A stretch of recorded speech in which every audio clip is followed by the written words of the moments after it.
जित देखूं तेरा अरे लाल देखन में गई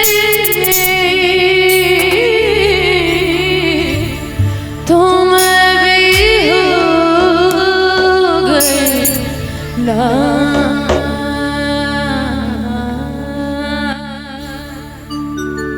आप सबसे निवेदन ताली के सहयोग जरूर करो। मोज़े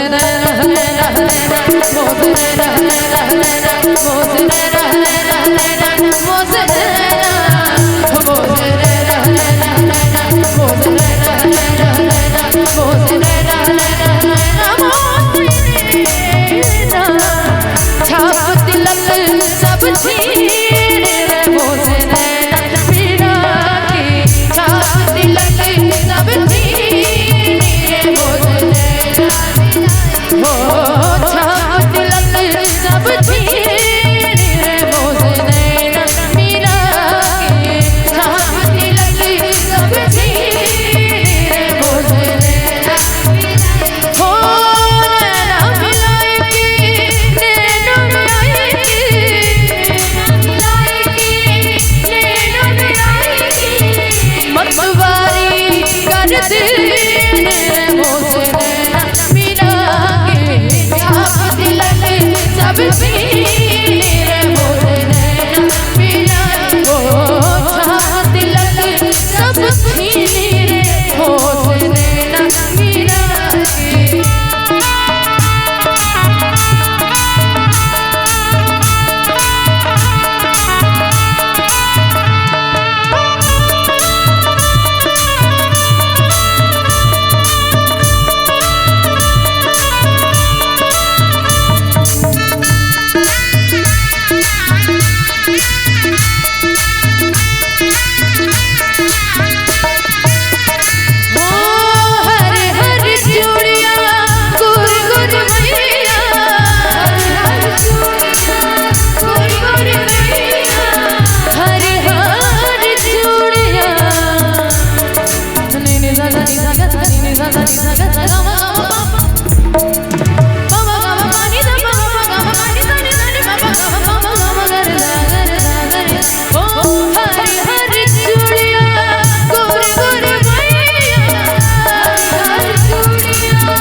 शब्द बलि बलि जाऊं तोरे रंग रेजवा, याद होगी? हो बलि बलि जाऊं तोरे रंग रेजवा।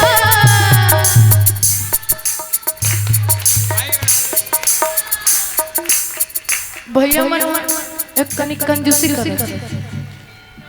चलो आप सबके दोनों हाथ ऊपर हो जाए। ओखर बाद में यदि भजन चले तो बड़ा आनंद है। पाछुड़ान जतिक भी बैठे हैं भैया मन, आप सबसे निवेदन हो बलि बलि जाऊं तोरे रंग रेजवा।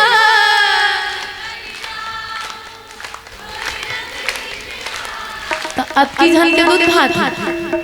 आदरणीय गुरुदेव साहनी जी आपके सादर प्रणाम करत हो।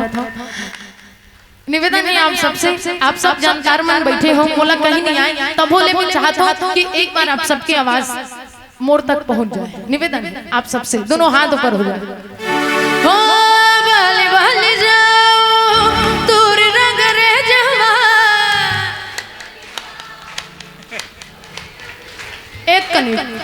एक कनिक रुको, यदि मला हाथ उठान दे तहन चालू करो। काबर आपकी झन बात जाते ना तो थोड़ा अलग दिखत है। आप सबसे निवेदन है आगू में बैठे हो थोड़ा और ज्यादा अच्छा से गाने हैं आप बोलो। हो बलि बलि जाऊं तोरे रंग रेजवा।